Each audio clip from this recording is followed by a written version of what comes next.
And what I'm referring to is in the holiday catalog with Stampin' Up! On page 54, you'll see this. Well, here's a beautiful card design, but there's this stamp set, which is called Graveyard Gate.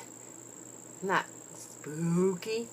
And then down below here, do you see this? This is a die that coordinates with it called the Detailed Gate Thinlit Die. Now, if you purchase the two of these together, you'll save 10%. And that's always a great thing. I'm always into saving money. So a few cute ideas on this page, and let's create something together, shall we? Okay. So I'm going to use some basic black cardstock. My base card is cut at 11 by 4 1/4, and it's scored at 5 1/2. So that's your basic hot dog kind of card. It's what they kind of call a hot dog because, you know, it's like a hot dog long. The other way would be like a hamburger. It goes the other way. So that's my base card. So I'll set that aside. I'm going to have a layer, and this is, let me just double check, this is the Daffodil Delight. And what I cut this at is just a scant smaller. So it, instead of being 4 1/4 by 5 1/2, now I'm not good at reading a ruler, but it's a little, one of those little notches smaller than that.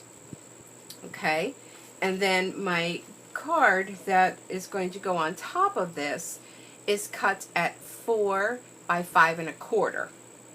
All right, now I also cut another piece for the inside because it's black at 4 by 5 1/4 as well. So the two white pieces are cut same size, although one looks a little longer. I may have to do some trimming. That's what happens. Let me see what this one is. Okay, this one is. I pulled the wrong one. Okay, so the top one that we're going to do some stamping and sponging on is 4 by 5 1/4, along with the inside 4 by 5 1/4. So I'm going to tuck that in there for now, and I'm going to put this off to the side. I also have another piece, which is, this one is 5, and I just left this at 8 1/2. So I have two of those actually, because I'm going to show you how to use the Thinlit die, the detail die. But first, what we're going to do is we're going to do some sponging. We're going to make ourselves a spooky background.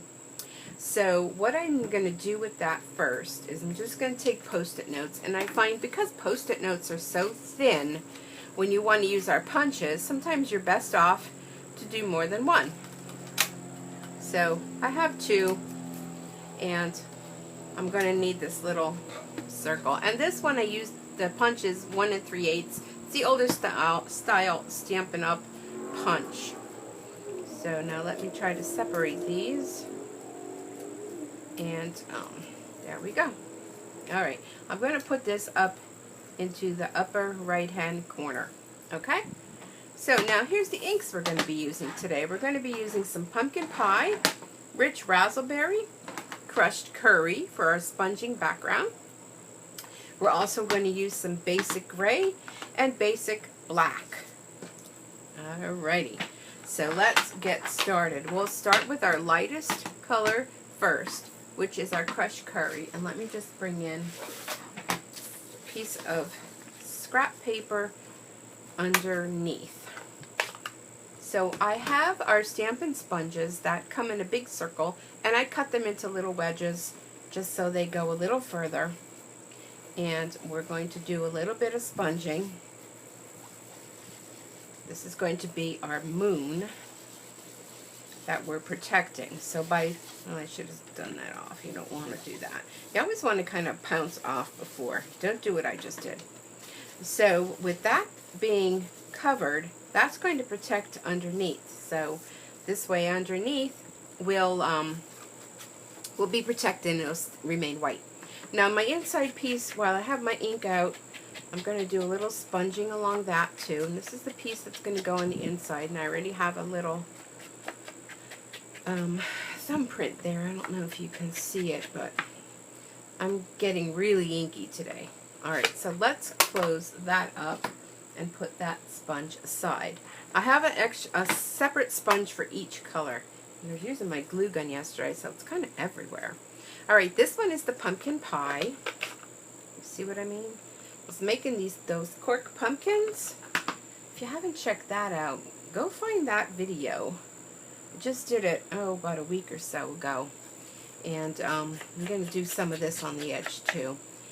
And I colored the ends of my corks by using my ink pads. So your ink pads can do so much more. And you see how that just adds a little bit of color? Your ink pads can be used for so much more than just stamping. Alright, so here we go. We're going to make sure you pouncy off. You just don't want to have like a big, mess of color on there. Colors are very bright and vibrant. So, actually, that looks pretty cool on my scrap paper. Alright, so there we go. Added a little more spooky background.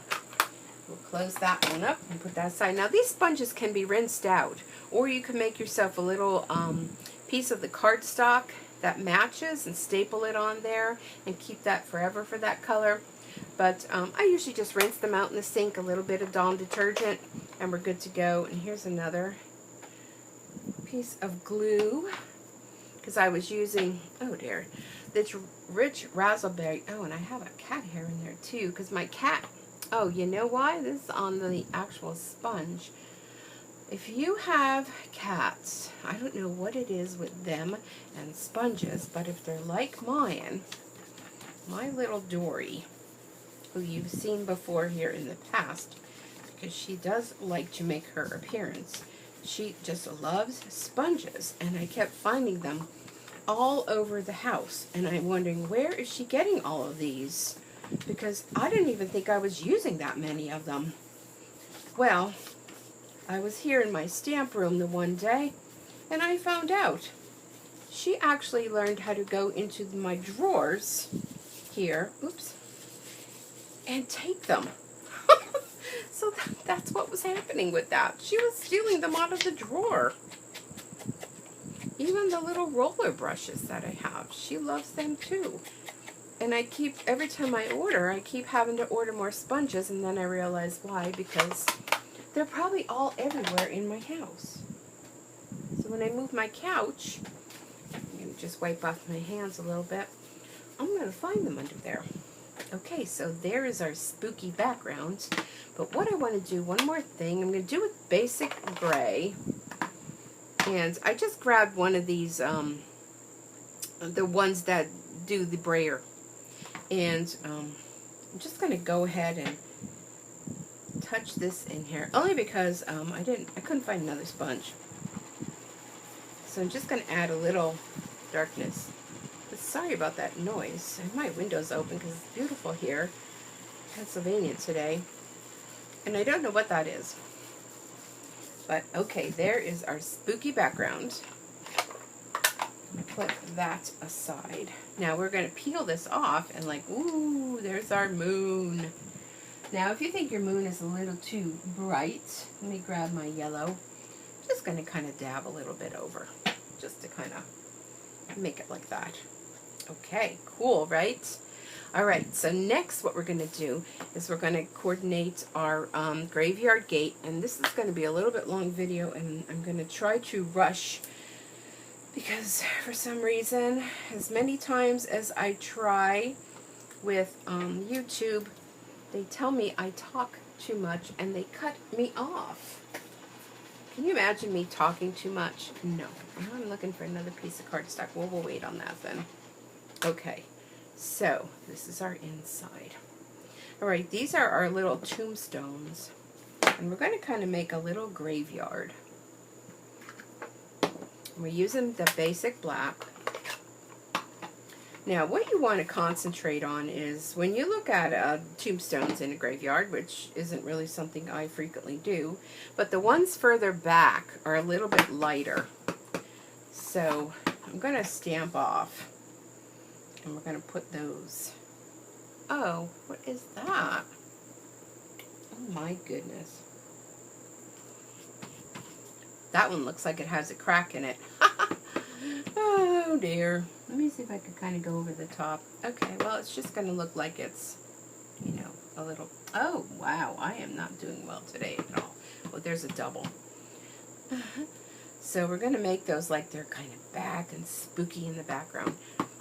Now let's hope... Yep, that looks good. So now some of them are up front, and mine look like they're tipping over. But that's okay. It's a graveyard. Okay. So now we're going to go with one of the other ones. And again, I'm going to make them in the background like, ooh, spooky. Okay. Yeah, I think I had too much coffee this morning. Okay, we have one more. They almost remind me of chess pieces. I don't know. Do you see that? And go full strength here. And a little bit more in the background. They do. I'm thinking like chess pieces is what they remind me of. Okay. Now, what I want to do is I want to take my black ink pad and kind of go along the bottom a little bit. This is called direct-to-paper. Actually, everything that you do at stamping kind of has a technique to it. Okay, so I think that looks pretty good. What do you think? Let's close that up. Now I'm going to take a white gel pen. And I'm already at 12 minutes. Susan, step it up. I'm going to kind of highlight, excuse me, the sides of these, where like the moon would be kind of casting a little shadow on there. And this one I'm just going to treat it as though it was two. Same as that one. So I think it kind of breaks it up a little bit. And what do you think? I think that little white gel pen just does a lot. And one more thing, a little clear wink of Stella on the moon. I'm just going to squeeze this. See if I can see that on there. Just to kind of give that. I think I need more wink of Stella. I'm like running low on all my supplies. I'm going to have to put an order together. Okay, so there is our spooky background. All right. Oh, you know what? Let's do our inside while we're here. And there's a saying here. I think it's have a happy Halloween. We'll find out. Upside down. Have a haunted Halloween. Okay. Put that there. And what else I want to do? How about some bats? But before I do the bats, I have a piece of Post-it note again that I punched out a circle, but this time I'm using the other side of the circle as a mask and make another moon for the inside, and using the yellow and a little bit of the orange. Taking that off, and see, there's a moon. So we're going to get our little bats, and let's do a couple little bats. The bats are also included in the stamp set. Oh, I did a little zhoosh there. So when you do a zhoosh, you try to make the best of it. Oh, there's Aurora barking at something or someone. See, there's a little bit. I'm going to have to trim this stamp, but I have to be careful with these little ones. You don't want to trim them too much.